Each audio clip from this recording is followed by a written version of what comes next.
Esta é mais uma produção da Federação Espírita Pernambucana, para você que curte podcasts. Eu começo evocando o poeta Mauro Mota, pernambucano, que dizia assim: ninguém jamais se muda do domicílio da infância. Então você pode estar onde você estiver, o tempo que você estiver, a sua infância, a sua adolescência, eu acrescentaria, a sua juventude também, ou seja, o tempo que você viveu determinada experiência em determinado local, aquilo passa a ser seu patrimônio, passa a ser você mesmo, né? Então, aquilo que tivemos a oportunidade de viver na infância, na adolescência, na juventude, até o dia que me transferi para as terras potiguares. Então, eu evoco, de uma maneira natural, a vida em família, a vida na escola. Eu sou um espírito tão comprometido que quando alguém me pergunta onde você nasceu, eu disse, numa escola. Numa escola, sim, na Catulo da Paixão Cearense, Campo Grande. E por que eu nasci numa escola? Porque minha mãe, que é uma mulher extraordinária, hoje já no plano espiritual, ela era uma amante da educação, apaixonada. E ela fazia o seguinte, ela alugava casas grandes e transformava em nossas habitações e, ao mesmo tempo, num espaço escolar. Ela mantinha o educandário Tiradentes. Durante muitos anos, décadas, esse educandário, ele exerceu em Campo Grande uma atividade muito bonita no campo educacional.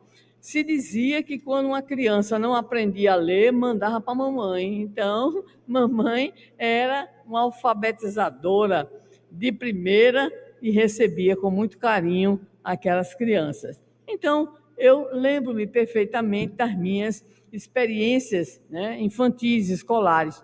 E lembro que eu estudei um ano, só um ano, no Instituto Espírita João Evangelista, que talvez aqui ninguém se lembre da sua existência, mas existiu aqui o Instituto Espírita João Evangelista no Espinheiro, aqui no Espinheiro. Lembra, Odésia? Muito bem. E eu passei um ano, só um ano. Por quê?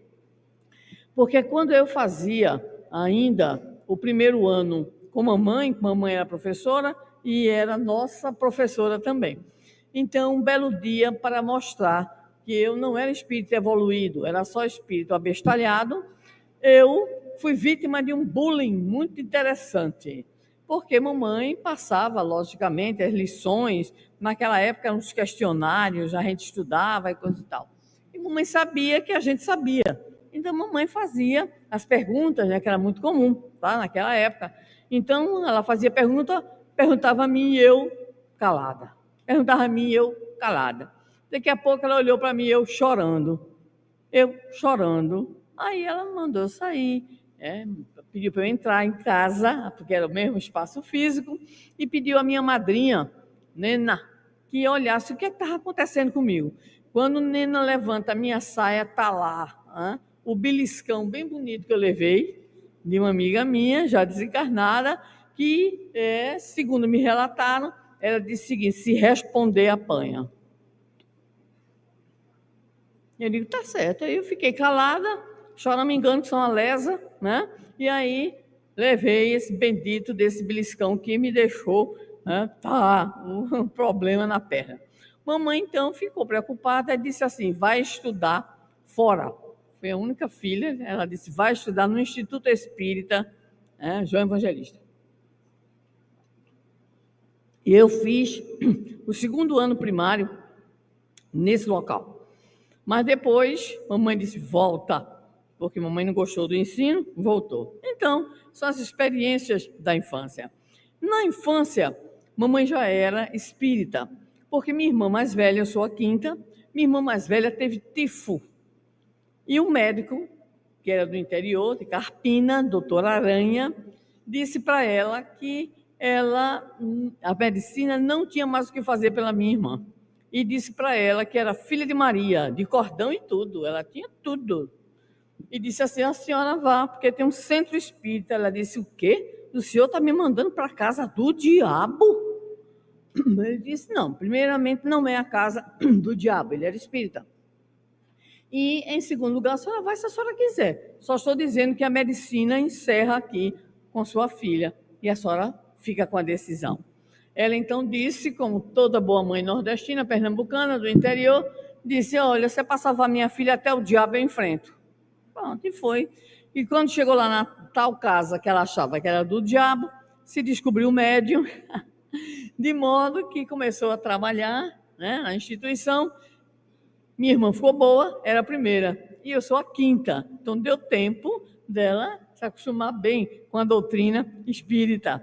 E eu digo, brincando com um amigo meu, lá de Brasília, o Carlos Campetti, ele disse: Carlos, não é só você que foi anunciado, não, e nem João Batista, eu também fui anunciada. Aí ele disse: como assim? Se mamãe frequentava, com o seu Ramos, uma instituição espírita aqui perto, e o espírito disse para ela assim: parabéns. Ela disse: parabéns, porque mais um, vem aí, um espírito, já era a quinta filha. E aí, então, eu digo: olha, eu fui anunciada. E aí, quando eu já estava pelos 6 anos de idade, eu fui para o Instituto Espírita Gabriel Delane, em Campo Grande, que é onde a gente morava. A evangelização, quem é da evangelização aqui, levanta a mão. Eu tive uma evangelização privilegiada. Privilegiada. Por quê? Dona Nilza e Dona Selma eram minhas evangelizadoras, com audiovisual, com música, com tudo. Eu era campeã, sabe de quê? De corrida. As canelas finas, eu corria, porque a gente tinha, antes da evangelização, a gente tinha um momento de lazer. Eu era campeã de corrida e era campeã de descascar laranja. Laranja comum com a mão. Eu era campeã. E tinha a evangelização, 1 hora de evangelização, muito naquela perspectiva da moral cristã, né? A moral cristã.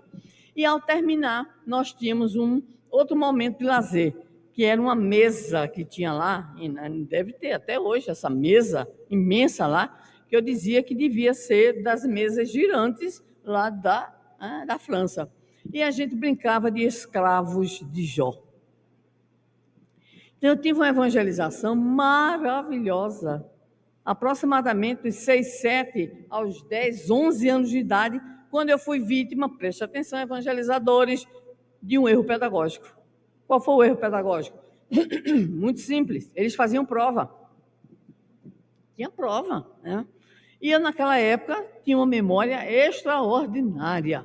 Então, eu dizia nome de Allan Kardec, Hipólito Leão, Denis Arrivai, livro da codificação, eu, cito 3 parábolas de Jesus, eu, ou seja, 3, 10. Aí me passaram para a juventude espírita, o erro pedagógico. Eu podia ter o quê? Memória, mas não tinha idade, maturidade. E quando eu cheguei na reunião da juventude, eram uns caba alto, né, tudo mais velho do que eu. Eu olhei assim, fui no primeiro dia, no segundo dia, terceiro dia, digo tchau e bênção que eu não volto mais. Um erro pedagógico me retirou da evangelização. Mas, como eu disse, eu tinha uma mãe e uma madrinha, e nos meus 15 anos de idade, a minha madrinha olhou para mim e disse: é muito feio uma moça sem religião. Você vai comigo ali para a Federação Espírita Pernambucana. Aqui. Eu assisti reunião nas tábuas sobre tijolos. 1h30 de reunião. Cochilou, caiu. Cochilou, caiu. Mas vocês acham que aquilo não é nada demais? É assim, era 1h30 de reunião, não é essa moleza não de hoje, tá? 1h30 de reunião. Preste atenção no que eu vou dizer, só os mais antigos saberão. Meia hora de psicografia. Ainda me lembro de Maria José psicografando, aqui, desse lado, do lado direito. Meia hora em que a gente era testado no equilíbrio da tábua e do sono. 1h30 de reunião. Foi nesse mesmo auditório que eu ainda tive uma experiência muito importante, além da que eu vou falar, que foi assistir daqui, onde tem a escada, a escada torturante, como eu chamo, eu assisti Divaldo Franco aqui. Alguém assistiu? Divaldo Franco? Você não assistiu, você só foi do outro lado da vida. Porque aqui não, encarnada não. Isso, veja bem, eu estou com 69, na época eu tinha uns 16 anos de idade. Então, faz mais de 50, ok? E foi uma coisa impressionante. Ele falou sobre Maria Madalena e nós sentimos, eu estava ali, nós sentimos um cheiro, um perfume, não sei exatamente de quê, mas era impregnado isso aqui, a frente, né? A tribuna e a frente, e quem olhava para ele quase que o via transfigurado, ao final, numa prece de Bezerra de Menezes, só faltou a barba. Então foram experiências que foram se acumulando. Hoje pela manhã eu falei que comecei minha trajetória de exposição doutrinária quando eu tinha 17 anos, 52 anos atrás. E por quê? É isso que nós gostaríamos de destacar, porque a nossa vida, em especial, não tem muita importância. Mas a importância desta casa na sua forma de lidar e principalmente de acolher a juventude.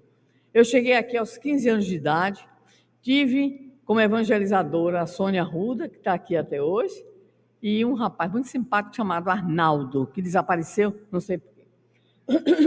Então, Sônia estava dizendo que eu ainda fazia uma coisa, eu ia atrás dela, onde ela ia fazer palestra. Foi a maior memória em termos de palestrante que eu conheci. Só depois eu vi que Sueli Caldas Schubert tem uma memória melhor ainda. Eu não tenho memória nenhuma. Mas a Sônia tinha uma memória extraordinária. Inesquecível para mim a palestra de cabeça e de memória que ela fez sobre a página O Discípulo de Perto. Inesquecível, isso me acompanhou anos a fio, né, a sua atividade. Mas o que foi importante nesta casa, como uma casa federativa? Primeiro, o acolhimento. Segundo, uma atividade que hoje é considerada um desafio no movimento espírita. Quando eu ouço isso, me dá uma tristeza, que é integrar o jovem nas atividades da casa espírita.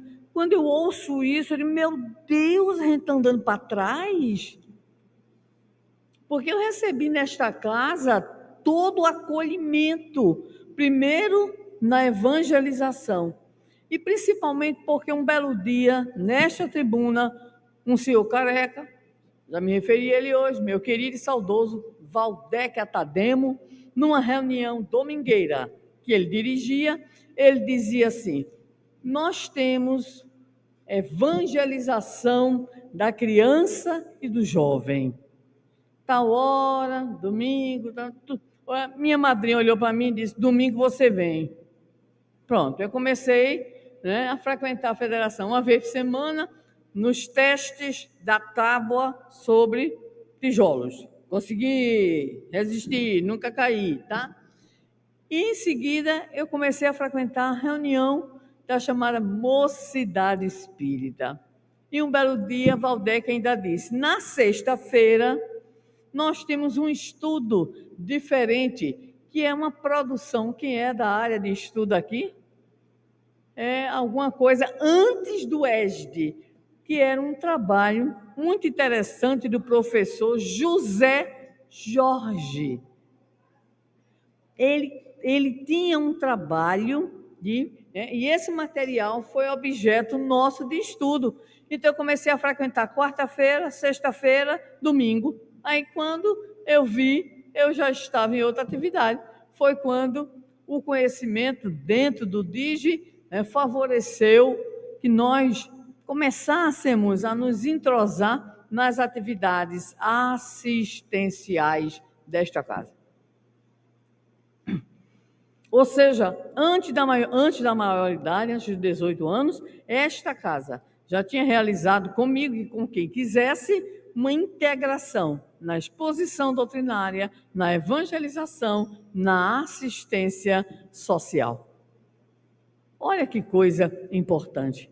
E foi graças, mais adiante, especialmente, homenageando o nosso querido e saudoso Severino, conhecido como Bill, recém-desencarnado, inclusive, que nos levava na condição de jovens, integrantes da mocidade aqui da Federação, ao Hospital Santa Amaro. Visitamos muito o Hospital Santa Amaro. Eu tinha uns problemas com as alas, certo? Mas visitávamos. Visitávamos também a famosa Miroeira, né? Que é exatamente, era o sanatório, Padre Antônio Manuel, se não me engano, né? Que era o chamado, dito na época, leprosário, onde nós tivemos lições extraordinárias de doentes que ali se encontravam, que davam testemunho da sua fé, da sua resistência diante das dificuldades, diante dos problemas enfrentados. Então, nós íamos frequentemente a um e a outro. Tinha outras atividades assistenciais, mas eu elegi essas duas. Mas eu não esqueço que, além dessas atividades, nós tínhamos também, já integrada na área do DIGE, ou seja, era a CIGE, que era a coordenadoria, a Odésia que está aí, não deixa, não me deixa mentir. Nós tínhamos a experiência de sair carregando um projetor. Lembra do famoso projetor, Odésia?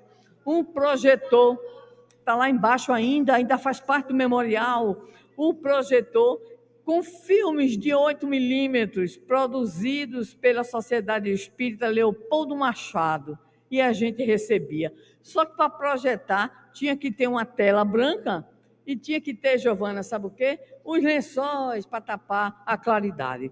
Aí, resultado, a gente descia, 2 a 2, no caso 2 a 2, carregando projetor e pano. Gente, Ana, olha, tinha dia que chovia. Quando a gente ia chegando no lugar, a chuva caía, a gente sentava e começava a rir, né? E eu me lembro muito de uma companheira nossa, Edilena Queiroz, né? Trabalhadora dessa casa há muitos anos, não é isso? Então, ela dizia assim: meu Deus, quanto sacrifício eu não faço pela doutrina. E caía na risada, porque a gente tinha que ir carregando tanto peso e andando e subindo morro, descendo morro e assim por diante. Então, essa integração do jovem nas atividades, aí alguém pode dizer sim, mas era nas atividades de evangelização, não só. Nas atividades assistenciais e nas atividades de exposição doutrinária. Aprendi nesta casa, eu nem perguntei se continua, porque eu acho que continua, mas se não continuar, não me diga que é para eu continuar na ilusão. Nós tínhamos, e era o nosso querido Valdec que fazia, mensalmente, uma escala de visitas às casas espíritas. A minha madrinha dizia assim: Sandra conhece mais Recife do que tudo, porque ela perguntava assim, e era verdade: onde é que fica tal centro espírita? Aí alguém dizia: Córrego do Abacaxi. Ainda tem? Tem. Córrego do Abacaxi. Aí eu conhecia o bairro, porque no bairro tinha o quê? Um centro espírita. E quando eu me mudei para Natal, isso em 1983, eu fazia 15 palestras, pelo menos, por mês, em centros espíritas. Então, conhecia o interior e conhecia, muito antes do Intercep, eu conhecia já o interior. E hoje pela manhã eu contei até uma história minha com o Edson, que eu fiz uma palestra numa casa espírita, que até o ventilador saiu da parede, e eu, na minha imaturidade da época, falei tão mal de Moisés que o ventilador pulou. E recebi a orientação, a admoestação carinhosa, nunca recebi nenhuma agressão. Só uma vez que aconteceu um fenômeno estranho, essa sim é uma socialização. Eis que quando nós começamos a evangelizar as crianças de 11, 12 anos, muito enxerida, sempre fui muito enxerida, aí eu perguntei: o que é que vocês querem? Que assunto? Surgiram um assunto E, logicamente, 11, 12 anos, você já imagina um assunto que os meninos escolheram. Sexo. Naquela época, 1900 e volts, né? Então, vocês imaginam, eu era auxiliar, trabalhava com Lúcia Souza, filha de seu Souza, né? E Guga, que está aqui até hoje, aqui na federação. Então, eu apenas levei o assunto, mas isso aí criou um problema, porque, né, os pais alienados vieram reclamar. Por quê? Reclamar, porque os meninos nunca queriam vir para a evangelização. Mas teve um dia que uns meninos disseram, a gente quer ir hoje a gente não pode perder de jeito nenhum. A gente não pode perder de jeito nenhum. Aí, quando os pais perguntaram, não pode perder, por quê? Não, porque hoje a gente vai estudar sobre sexo. E nessa brincadeira, a coisa chata é que eu levei um puxavão de orelha, porque tinha sido eu, né, a que motivava essa situação. Mas foi uma maravilha, né?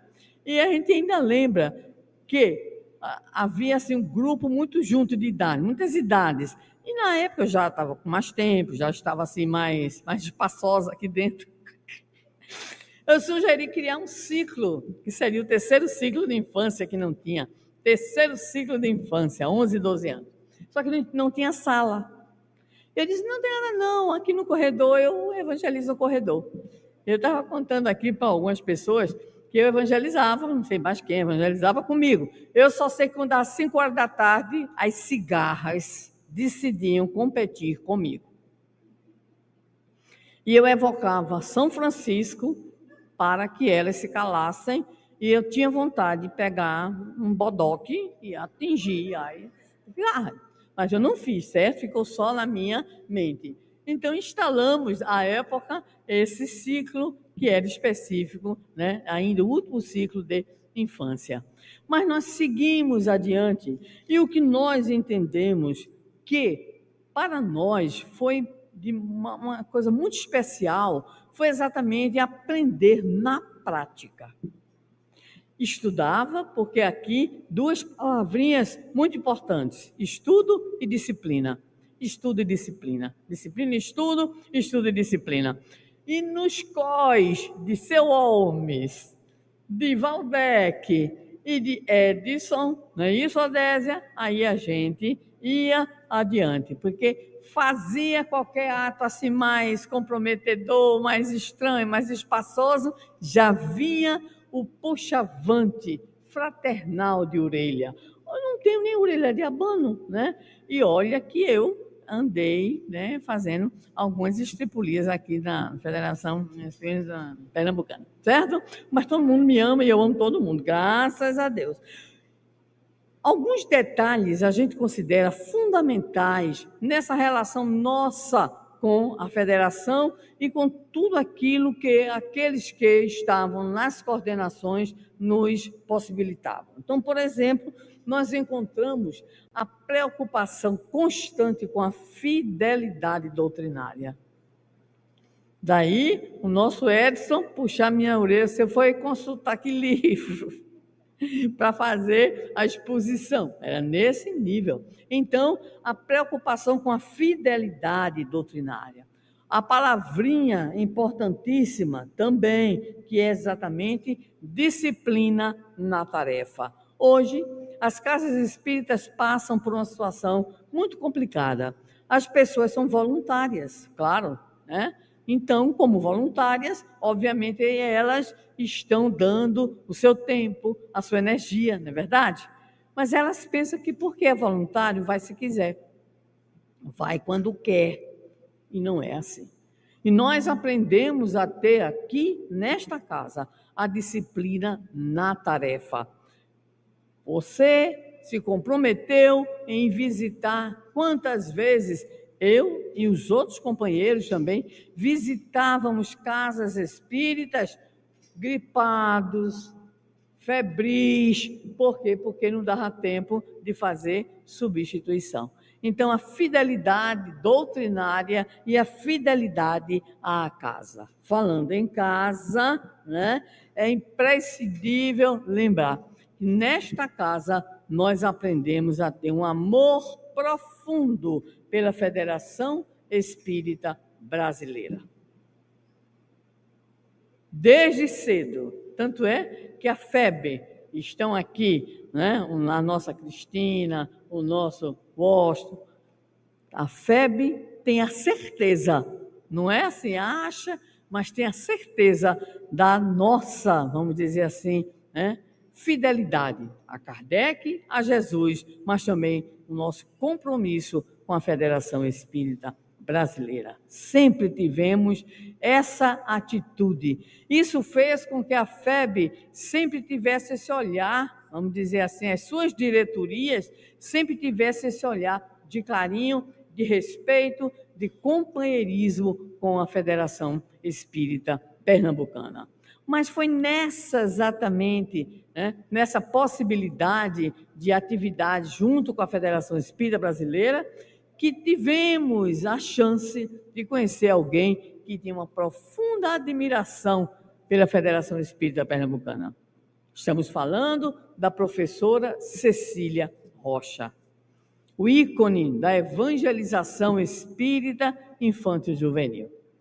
Então, Cecília tinha uma admiração profunda, porque desde a década de 60 ela já visitava Pernambuco, já realizava cursos para evangelizadores aqui em Recife. Então, a nossa Cecília Rocha, ela teve a oportunidade de estreitar mais ainda os laços com a Federação Espírita Pernambucana, quando após o lançamento da campanha de evangelização junto às gestões dos DIGES, daqui a pouco eu falo sobre essa situação, a Guga chegando, né? Então, nós tivemos, e estávamos lá, eu, Odésia e Edilena, representando a Federação Espírita Pernambucana. Janeiro de 1978, né?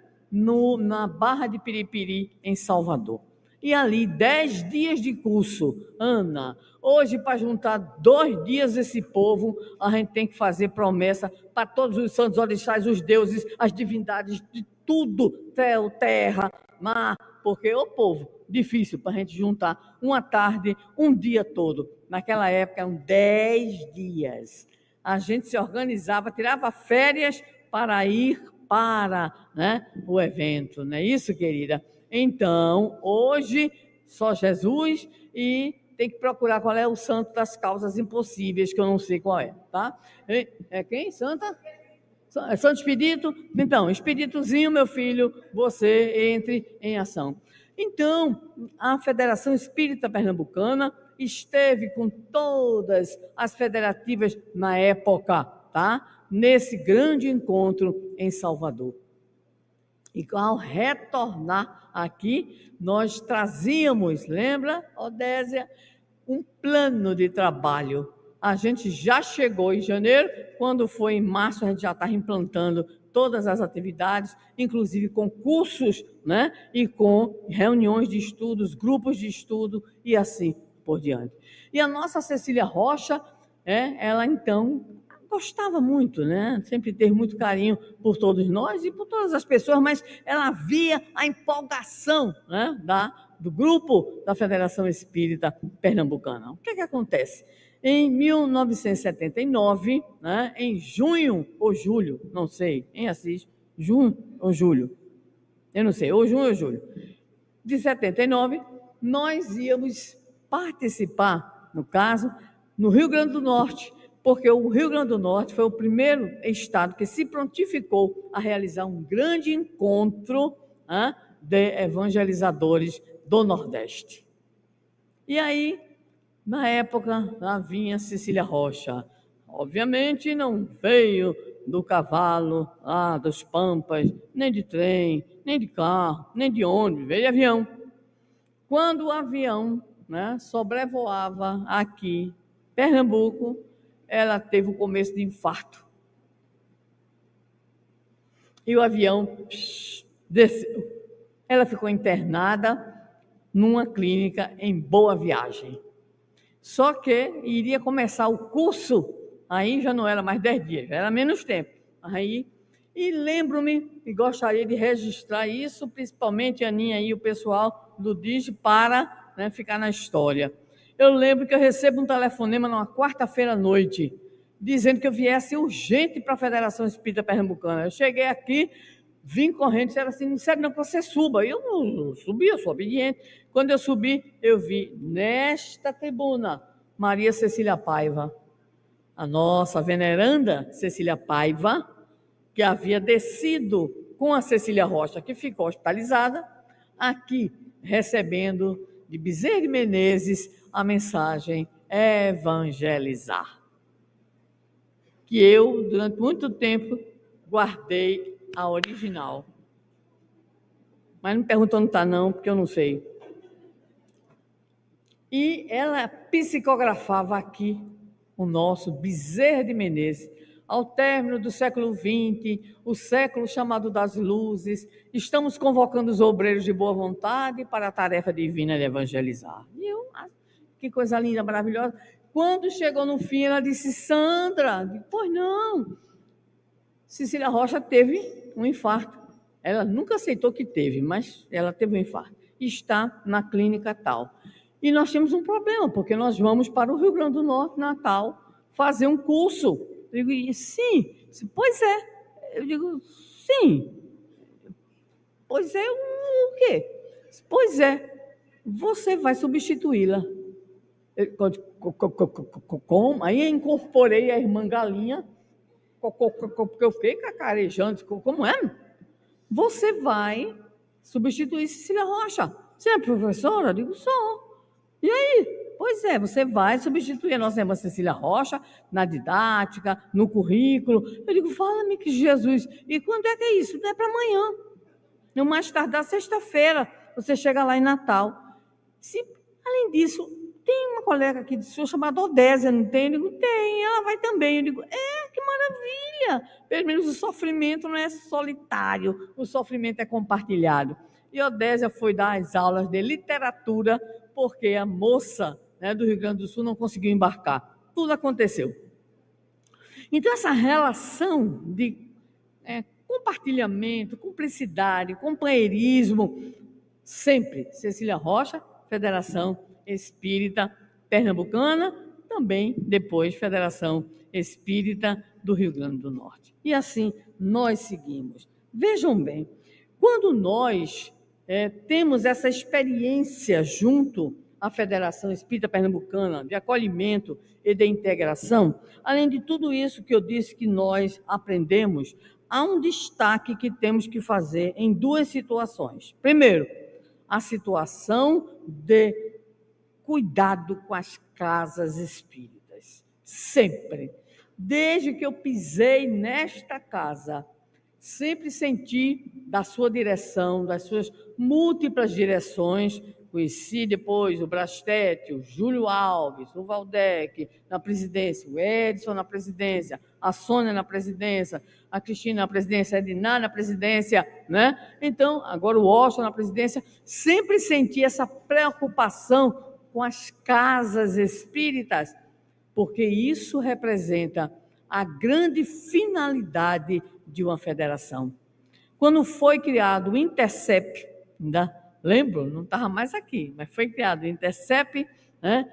Então, todo esse movimento pelo estado de Pernambuco era a menina dos olhos, em especial, lógico, do Valdec, que foi quem começou essa tarefa, mas era uma preocupação de que todos os departamentos pudessem, então, se dirigir e desenvolver um trabalho de formação iniciada e de formação continuada, né, dos trabalhadores das diversas áreas em todas as regiões. Hoje, eu nem sei mais quantas regiões são. Quantas são, meu querido Washington?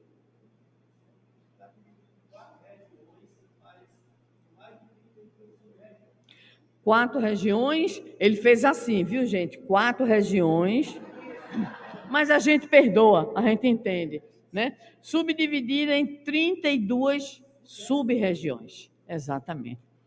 Então, a gente foi conhecendo, né, os lugares, a oportunidade de fazer aquilo que aprendemos com um ex-presidente da Federação Espírita do Rio Grande do Norte, o senhor Abdias Antônio de Oliveira, que dizia assim: a união dos espíritas promove a unificação.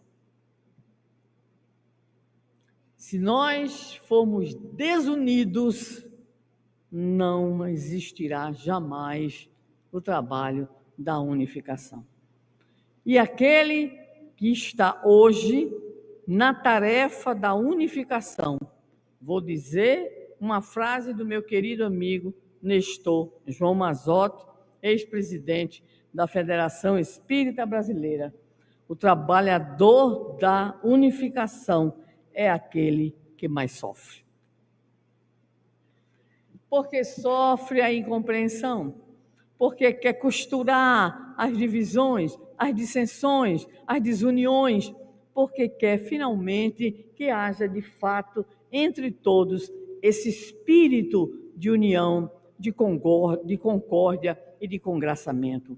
Mas sem ilusões, porque se nós olharmos para trás e nos dedicarmos ao estudo da igreja primitiva, nós vamos ver, está lá em Paulo e Estevão, a primeira situação entre Paulo e Tiago em relação à circuncisão. E se abandonarmos Paulo e Estevão e formos para a história do cristianismo, no século I do cristianismo, as brigas já não eram fáceis. As interpretações diferenciadas, o desejo de personalismo, de mando e de poder. Então, eu gostaria de dizer, em especial, aqueles que até hoje lutam pela unificação do movimento espírita pernambucano, como nós lutamos lá no Rio Grande do Norte, quantas casas estão apartadas, fazendo o seu espiritismo made, eu digo, ou espiritismo by.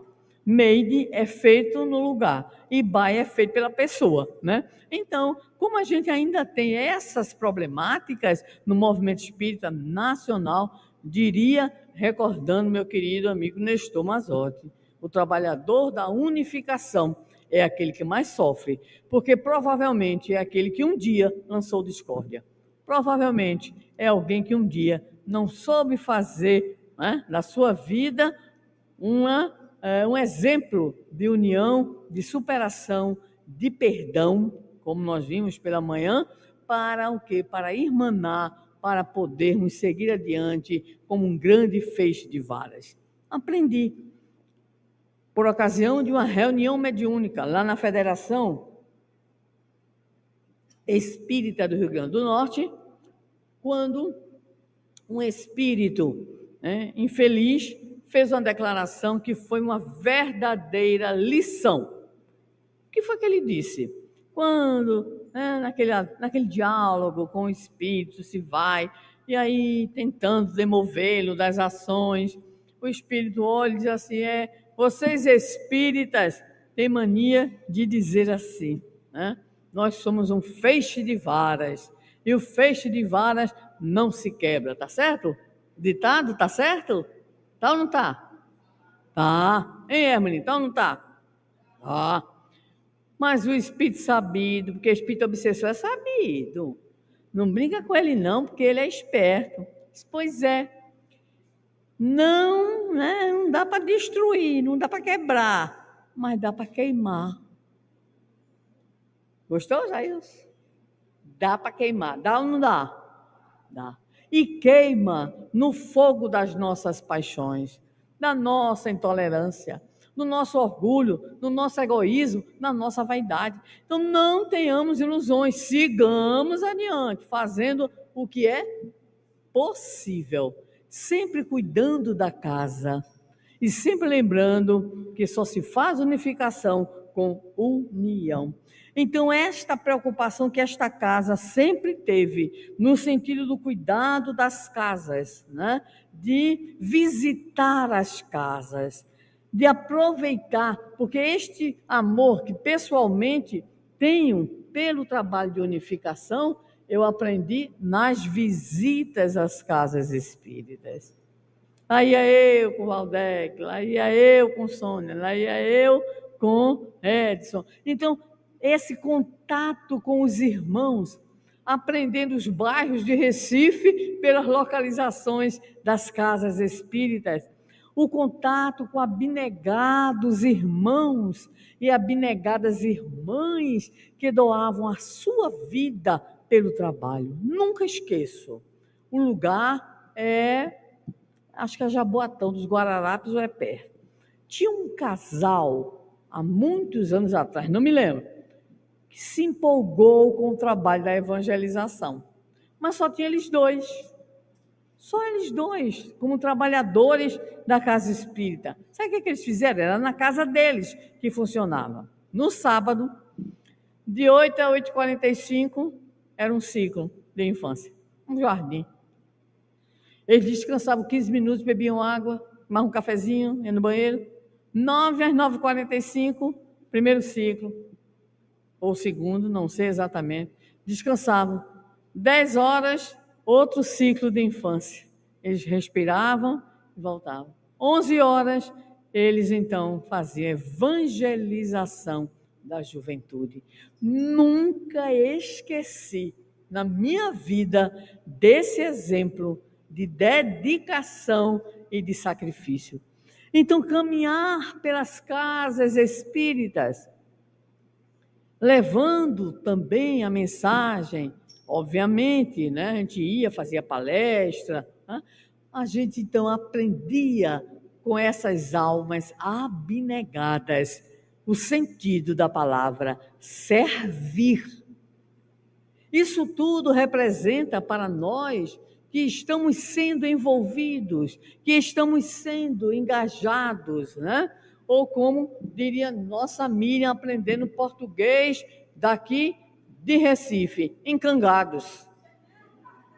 A nossa irmã diretora disse que aprendeu, veio aqui recentemente e aprendeu que nós somos unificados e encangados, né? Então, essa possibilidade dessa vivência de estar, de conhecer, de ver. A gente via essas coisas maravilhosas e a gente via coisas tristes também no movimento, como o incentivo ao ódio, o incentivo, né, à divisão, né, os personalismos que não tinha quem. E aí, muitas vezes, as pessoas diziam, como é que a gente resolve uma situação da casa espírita que não tem diretoria, tem um dono?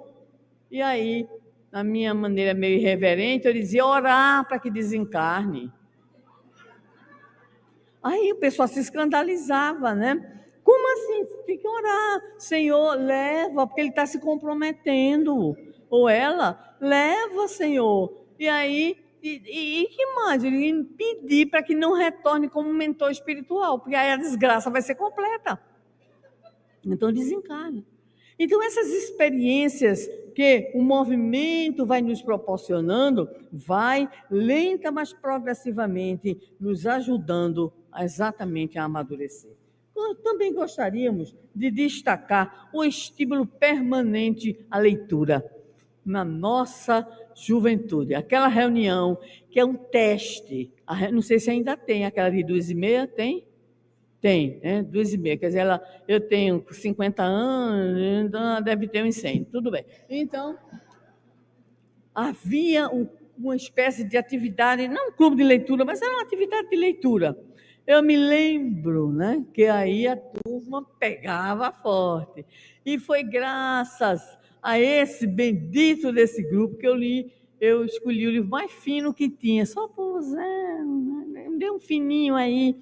Aí me mandaram ler O Fenômeno dos Raps. Eu disse, vala-me Cristo Jesus, como é que eu escolho pelo tamanho? Aí peguei.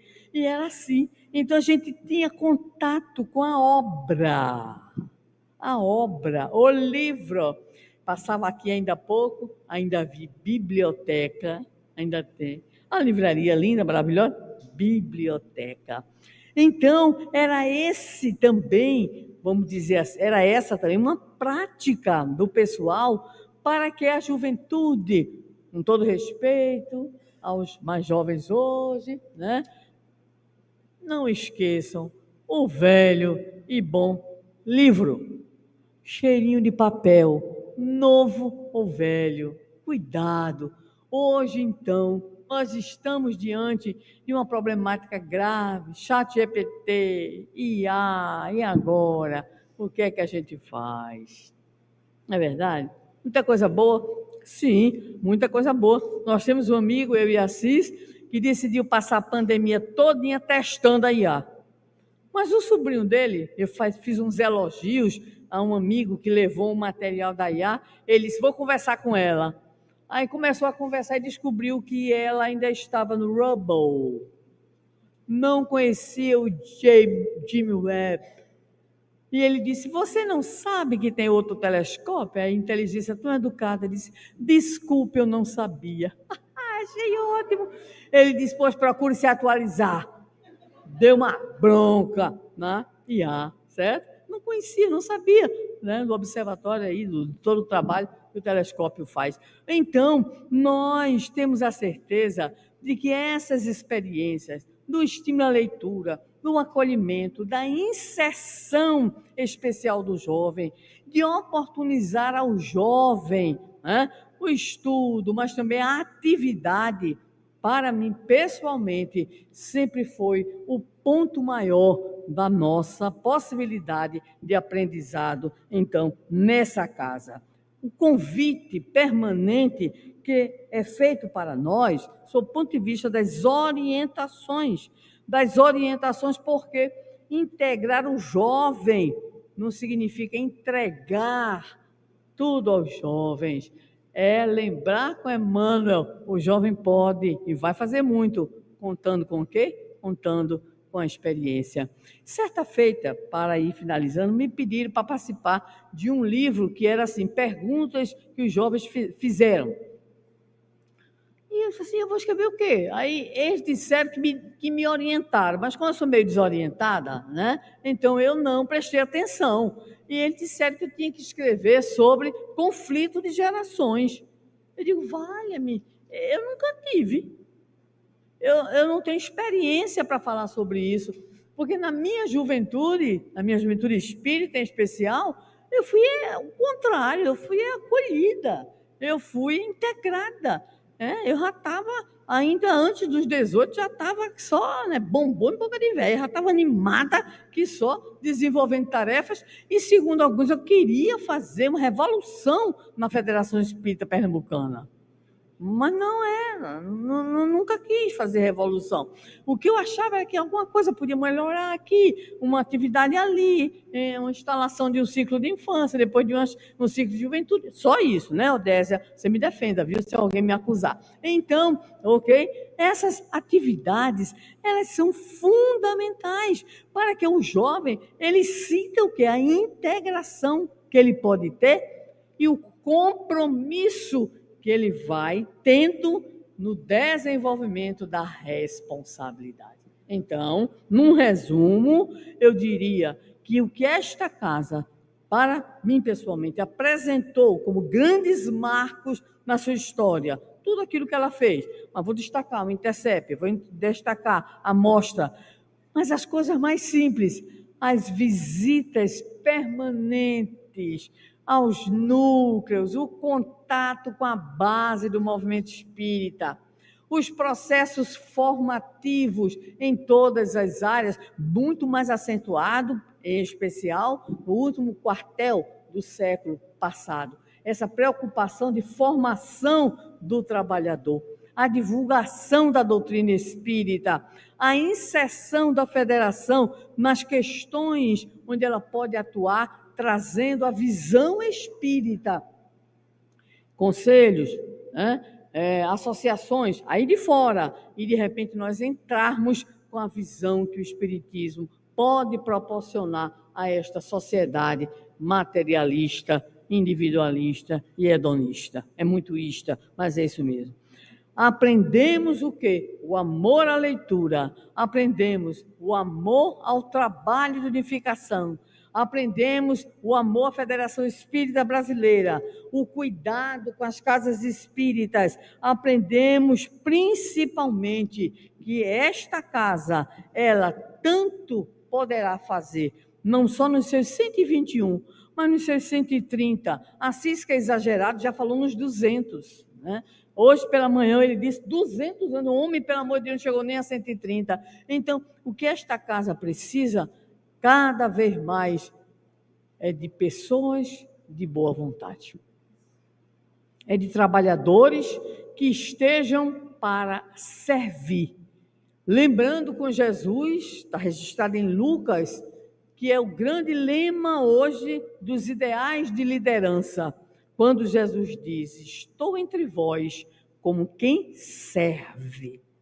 Então, o que esta casa precisa é de servidores que coloquem acima dos seus personalismos, das suas ideias próprias, do seu desejo, muitas vezes, de aparecer, de mandar, né? O desejo sincero de trabalhar e de servir por amor ao nome do Senhor. Façamos assim. E fazendo assim, nós estaremos fornecendo à casa de Itagiba os elementos doutrinários, as emoções, né? Os exemplos de dedicação emocional, como nós encontramos. Estamos hoje recordando os grandes amigos que já partiram. Nesse momento, lembro-me espontaneamente de Anita, de Enoque, que desencarnaram, né? E que partiram para o outro lado da vida. Lembro-me dos amigos queridos de Campelo, de Filemon, de Chico, né? E de toda uma leva do povo da terceira idade. E eu tenho a certeza que se eu fizer o mínimo que eu tenho que fazer, quando eu desencarnar, eu vou encontrar com eles. Eu terei a oportunidade de rever Dona Beatriz, seu Lírio que eu não conheci pessoalmente, mas vejam, digo para encerrar, como é que a espiritualidade desta casa atua. Eu estava em São Paulo, tenho 1 minuto para fechar, eu estava em São Paulo no desenvolvimento de uma atividade do ESD e também da evangelização, junto com a nossa Cecília e outras pessoas. A nossa querida irmã, hoje também já no plano espiritual, Elaine Ramazini, disse para mim assim: Sandra, tão interessante, diz que desde que você chegou, tem um senhor que lhe acompanha. Eu digo, valha-me, ninguém vê. Eu sou espírita, mas não gosto muito dessas coisas, não. Esse é mesmo, é? Tem um senhor. Eu digo, mulher, que senhor é esse? Né? E ela começou a me descrever. Eu digo, homem, o negócio está feio, porque eu não estou identificando, não sei quem é, não. Então, ela disse que depois, nessa noite, houve um evangelho no lar, no apartamento dela, nós estávamos e tudo, e ela disse assim para mim, ele se identificou para mim, e disse que você, né, não o conheceu pessoalmente, daí a dificuldade que você tem em me dizer. Eu disse, quem é? Fiquei logo toda, né, alegre. O nome dele é Lírio Ferreira. Eu estava em São Paulo, desenvolvendo uma atividade, ainda morava aqui em Recife, viajei, né, isso nos anos talvez 80, 81, e ele nos acompanhava. Então, gostaria de dizer, em especial, aos trabalhadores desta casa, nós nunca estamos sós, nunca estaremos desamparados. Permaneçamos fiéis, permaneçamos como servidores, e nós seremos não exatamente as grandes referências, não, fenômenos históricos, não. Nós seremos o que Paulo disse, as cartas vivas do Cristo. Cartas não escritas nas tábuas, né, de pedra, mas nas tábuas do coração.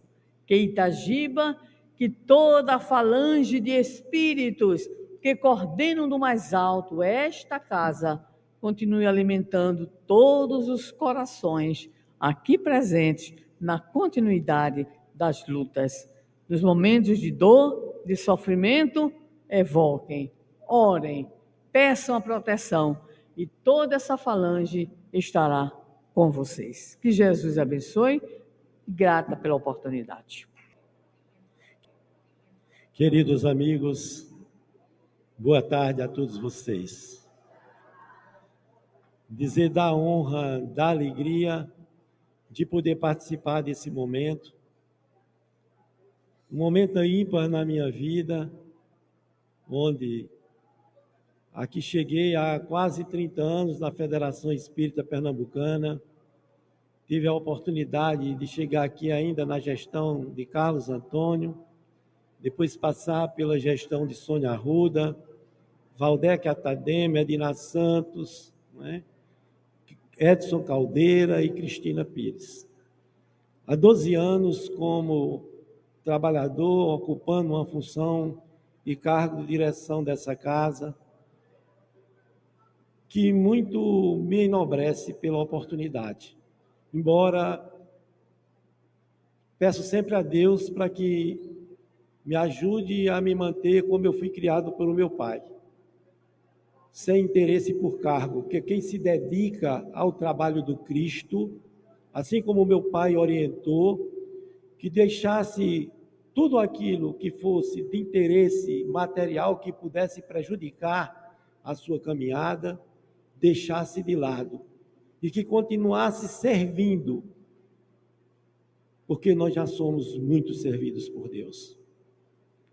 E nessa casa, quando a gente adentra a porta dela, desse espaço de luz, desse foco regenerador da humanidade, da qual hoje aqui nós fazemos parte, nós somos impactados pelo amor de Itagiba.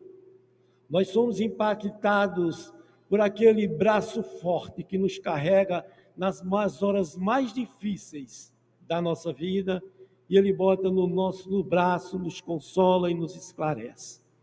O trabalhador espírita e a FEP no século XXI.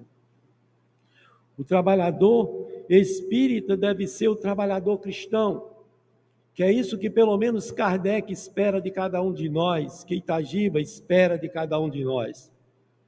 Porque a doutrina espírita diz que o espírita cristão e o cristão espírita são uma só e a mesma coisa.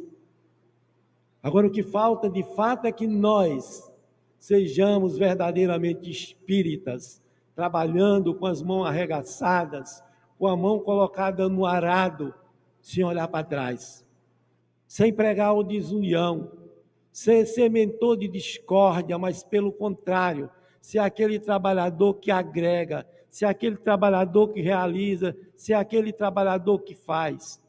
De ser aquele trabalhador que não fica simplesmente sentado esperando as coisas acontecer, porque a exemplo de Jesus, a exemplo de Kardec, que se movimentaram a todos os momentos da sua vida, nós também assim devemos fazer. Trabalhador espírita cristão, conforme a doutrina espírita, tem como alma a vivência cristã, a fraternidade, a solidariedade, o amor incondicional, a prática da caridade. É falar do evangelho redivivo, é falar do discípulo do Cristo que deve ter consciência dos seus deveres. Por isso que digo da importância daquele que assume uma função na casa espírita, que ele reconheça o momento certo de deixar. Se sente que não tem condições, que há outros valores, como aqui Sandra trouxe a experiência dela, que aos 17 anos já assumia a tribuna dessa casa, junto com outros, assessorada por figuras como Ramos e Sense, Valdec Atademo, Edson Caldeira, e podiam assim professar a doutrina espírita, não só aqui nessa casa, mas em todos os lugares do estado de Pernambuco, e a exemplo de ter que assumir uma responsabilidade substituindo um grande vulto do movimento espírita brasileiro, Cecília Rocha, na cidade do Rio Grande do Norte, no estado do Rio Grande do Norte. Então, essa casa é uma casa que produz, é uma casa que dá oportunidade para aqueles que assim queiram e que desejam, de fato, continuar trilhando o caminho do bem. E essa casa, ela é, de fato, aquela que, conforme diz Severino Celestino nos seus ensinamentos, que calcada na doutrina espírita que melhor apresenta Jesus à sociedade pernambucana. E nós precisamos incorporar esses ensinamentos à nossa vida. O trabalhador espírita precisa perceber a importância dele, como trabalhador espírita, criar vínculo com a casa da qual ele trabalha. Ter sentimento de pertencimento, de estar presente na casa, colaborando de forma desinteressada, porque ele vai ter a consciência tranquila e reta quando ele retornar ao plano espiritual, quando o cumpridor das suas tarefas e sentir que cumpriu verdadeiramente a sua tarefa, ter a paz do seu coração. Mas aquele que não se conecta com o trabalho da casa espírita, aquele que não busca a vivência prática com a casa espírita, conforme o nosso querido Éden Lemos, do Rio Grande do Norte, que aqui também esteve, terá um grande desafio na dimensão espiritual. Não apenas com a sua consciência, pelo não cumprimento dos seus deveres, mas de ter que encarar o mentor espiritual da casa espírita face a face. E assim, ante aquele que representa a instituição da qual aquele trabalhador ou nós fazemos parte, lembrar das vezes que nos omitimos, lembrar das vezes que criamos condições para não participar das atividades da casa espírita. Lembrar daqueles momentos que, por causa de uma simples discórdia, por uma simples forma de pensar diferente, nos ausentamos da atividade para não colaborar com o outro que está à frente do trabalho da casa. Não colaborar com o outro que está à frente do trabalho da casa é não colaborar com aquele que também da dimensão espiritual dirige, porque ninguém assume cargo de direção na casa sem que a direção espiritual esteja no comando. É preciso que nós tomemos conta dessa responsabilidade, dos desafios que muitas vezes aparecem e que as pessoas tomam como desafio, mas ainda há pouco, quando entrevistado pela Rede Globo e ela perguntando dos desafios, e eu simplesmente lhe respondi, não é um desafio, mas simplesmente uma oportunidade de aprender, mas simplesmente uma oportunidade de burilar o espírito imortal que somos, mas simplesmente uma oportunidade de crescer como homem, fazendo parte de uma sociedade, integrada com a sociedade. É uma oportunidade ímpar estar nessa casa, fazer parte do movimento espírita, ser cristão. É lembrar daquele, o apóstolo da gentilidade, aquele que mais caminhou por caminhos difíceis, porque levar o conhecimento do Evangelho de Jesus àqueles que não conheciam absolutamente nada, foi uma oportunidade grande para ele, e diante disso ele dizia, a tudo isso dai graça. Então a tudo isso, que possamos nós, trabalhadores da seara espírita, darmos graça pela oportunidade que temos, dos desafios que enfrentamos, e de lembrar que essa casa, assim como outras, que ela tem uma missão, e essa missão é de fato oferecer a todos uma mensagem consoladora e orientadora do Evangelho de Jesus à luz da doutrina espírita, por meio do estudo, por meio da prática e da difusão, por meio da promoção da união solidária dos espíritos e da unificação do movimento espírita. Nós estamos no século XXI, não temos mais por que estar andando um pelo lado e outro pelo outro. Nós estamos no século XXI, como espírita e cristão que somos, devemos compreender aquilo que Bezerra de Menezes traz para nós em das suas mensagens. Nós podemos discrepar, nós podemos não concordar, mas nós não podemos dissentir. Ou seja, nós não podemos perder o sentimento de amor e de caridade que deve nutrir as nossas relações. Chega de divergência. Nesse momento, a espiritualidade maior, conforme a orientação do benfeitor Ismael, pede de fato que nós vibremos um sentimento de amor e de caridade, para que a espiritualidade superior possa encontrar em nós ressonância para trabalhar a paz no mundo. Eis o compromisso de nós espíritas. Eis a importância de estarmos unidos nesse trabalho, cumprindo essa missão de, através do estudo e da prática, promover o espírito imortal.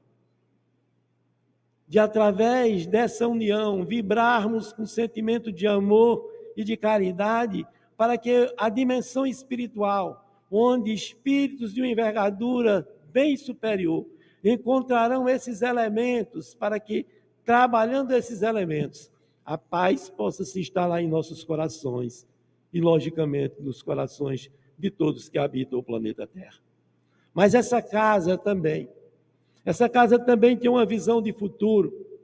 E essa visão de futuro dessa casa é a mesma das demais casas espíritas do movimento pernambucano e da nossa querida Federação Espírita Brasileira. É de ser reconhecida como uma instituição solidária e comprometida com a promoção do bem e com a construção da paz. Nunca precisamos tanto de Jesus. Conforme diz o nosso querido Raul Teixeira, nunca precisamos tanto dessa paz, de Jesus com essa paz. Como diz ele, precisamos de Jesus e de Kardec, não aqui, mas acima de tudo em nosso coração. De colocar isso em prática, de amar de forma incondicional, de estar dedicado, como podemos assim dizer, às 24 horas do dia, dedicado a essa casa e essa causa que nos acolhe, que é a causa espírita. Essa casa prima por valores, como as demais casas do movimento espírita, que nós não podemos esquecer. A fidelidade a Jesus, a fidelidade a Kardec. Porque o que nós temos visto aí, conforme Sandra aqui apresentou, de muitos dos nossos co-irmãos que têm feito espiritismo a seu modo, à sua maneira, sem visitar as obras básicas, os postulados kardecianos, sem visitar as obras subsidiárias, como obras de Francisco Cândido Xavier, de Ivone do Amaral Pereira, de Valdo Pereira Franco e outros grandes vultos do movimento espírita. É preciso ter fidelidade doutrinária, para que não aconteça o que muita gente anda dizendo por aí do novo espiritismo. Eu não conheço. Eu só conheço o espiritismo trazido por Kardec, os apóstolos escolhidos por Jesus, para aqui, também numa expressão maior do amor de Deus, trazer o Consolador prometido por Jesus, que de forma clara e objetiva vem esclarecer aquilo que Jesus trouxe para todos nós, no que concerne à prática do amor e à prática da caridade. Essa casa também, com seus valores, prima pela ética, da importância de sermos éticos, de sermos espíritas de verdade. Não espíritas apenas dentro da casa espírita, mas ter comportamento de espírita cristão onde quer que estejamos. Seja no trabalho, seja na rua. Que não façamos como o levita e o doutor da lei, que ao ver o samaritano caído, um passa pelo um lado e outro passa pelo outro. Mas que sejamos de fato samaritanos. Isso é ética espírita. É ética espírita saber que o outro está errado e de forma amorosa procurá-lo e conduzir no caminho certo. Não é simplesmente estar apontando o defeito do outro, mas auxiliar-lhe para que ele possa, assim, encontrar o caminho que deve, de fato, lhe levar à felicidade para o qual nós todos fomos criados. E não nos comportarmos como muitos, que ao ver a dificuldade do outro, procura colocar mais um pezinho para ver se o outro se afunda ou se o outro se destrói. Isso não é um comportamento espírita. Isso não é um comportamento cristão, não é um comportamento ético. A ética espírita, ela fala exatamente da importância de nós vivenciarmos a lei de Deus, os ensinamentos de Jesus, ou as leis naturais, conforme consta do Evangelho segundo o Espiritismo, ali trinchando, como podemos dizer, a terceira parte do Livro dos Espíritos. A necessidade, meus caros irmãos, de fazer espiritismo com simplicidade. Foi um dos temas que fizemos agora recentemente no Conselho Federativo Nacional, quando perguntado aos dirigentes e lideranças do movimento espírita, o que os espíritas devem fazer agora? E um jovem da área jurídica do estado de Minas Gerais diz simplesmente algo que nós precisamos pensar de fato: fazer o simples bem feito, fazer o simples com amor. Nós não precisamos de muito. Sandra ainda há pouco aqui trouxe as experiências, 4 tijolos e uma tábua. Chico Xavier trazia para nós 4 tábuas e 4 tamboretes debaixo de um pé de abacate. E às vezes nós estamos querendo fazer espiritismo em palácios suntuosos, excluindo inclusive aqueles que muitas vezes não têm condições de comprar um ingresso para ver determinados oradores que têm custado um tanto quanto caros na propagação e na divulgação do Evangelho de Jesus. Me reporta a Maria Cristina Pires Santos, quando ela diz: para quem nós estamos fazendo o movimento espírita? Fazer o simples, mas fazer com carinho, fazer com amor, praticar de fato a caridade, de pensar naqueles que adentram as nossas casas, com as suas dores, com as suas angústias, necessitando do carinho, necessitando do apoio.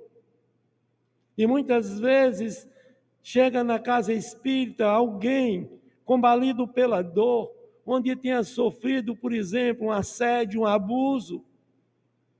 E muitas vezes aquele que não sabe a importância do atendimento fraterno, de fazer uma escuta com sabedoria, simplesmente diz àquele outro: perdoe e esqueça. Esse não é um comportamento espírita. O comportamento espírita é exatamente acolher aquele que aqui há dentro. Esse é o que o trabalhador espírita do século XXI tem que pensar nisso que nós temos que fazer. De escutar, de fazer a escuta amorosa daquele que aqui chega. Nós estamos tendo uma oportunidade ímpar na nossa vida de fazer parte dessa tarefa. Pensemos que amanhã pode ser nós, que aqui ou em outra casa assim cheguemos e queiramos desabafar, colocar para fora as nossas dores e as nossas angústias, e aquele outro, como uma forma de quem quer se ver livre, diz simplesmente: vá para casa e perdoe. Esse nem é um trabalhador efetivo e nem um trabalhador afetivo. É isso que o espírita do século XXI, que o trabalhador da Federação Espírita Pernambucana também precisa compreender. Não é fazer a vontade de todos que aqui chegam, da forma que quer de fato, mas de fazer uma escuta com serenidade, com afabilidade e com doçura no coração. E acima de tudo, um dos papéis, um dos valores dessa casa é buscar a união. É a união não só dos trabalhadores dessa casa, mas de todo o movimento espírita. Durante esses 4 anos, do qual estou me despedindo agora no dia 31 de dezembro, visitando as casas do interior de Pernambuco, e parece que foi algo orquestrado, porque diversas casas que eu andei, num curto período de tempo, era para falar da união e da unificação do movimento espírita. E quando ali nós, assim, trazíamos à baila a necessidade da união, eis que um dirigente da casa espírita que estava na tribuna, ao meu lado, acho que sem querer, ou falou mentalmente, e mentalmente eu captei, ele diz: a gente não está conseguindo fazer união aqui, como é que nós vamos fazer união no movimento espírita? É desafiador? Não. É uma oportunidade de aprendizado para que amanhã nós, trabalhadores espíritas do século XXI, não estejamos fazendo a mesma coisa, fomentando a discórdia, atirando pedra em quem se esforça para administrar, atirando pedra em quem se esforça para realizar. Ora, Se eu tenho pedras para tirar, por que eu não tenho pedras para ir lá e colocar no alicerce, ajudando para que ele seja realizado? Tive a oportunidade de, com a equipe da diretoria executiva e de outras áreas da casa, de receber críticas de algumas coisas do movimento espírita, e eis a reflexão trazida pela espiritualidade maior. Não se ajuda criticando.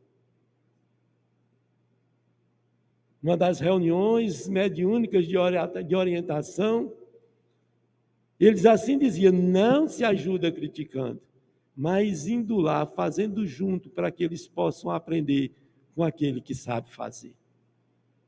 E dessa forma, durante esses longos 12 anos que eu assumo o cargo na diretoria dessa casa, posso dizer que conheci de perto esse desejo dos voluntários da casa de se deslocarem do ambiente doméstico da casa de Itagiba, de estar buscando, junto das casas espíritas, fazer o melhor possível. Dar o melhor de si.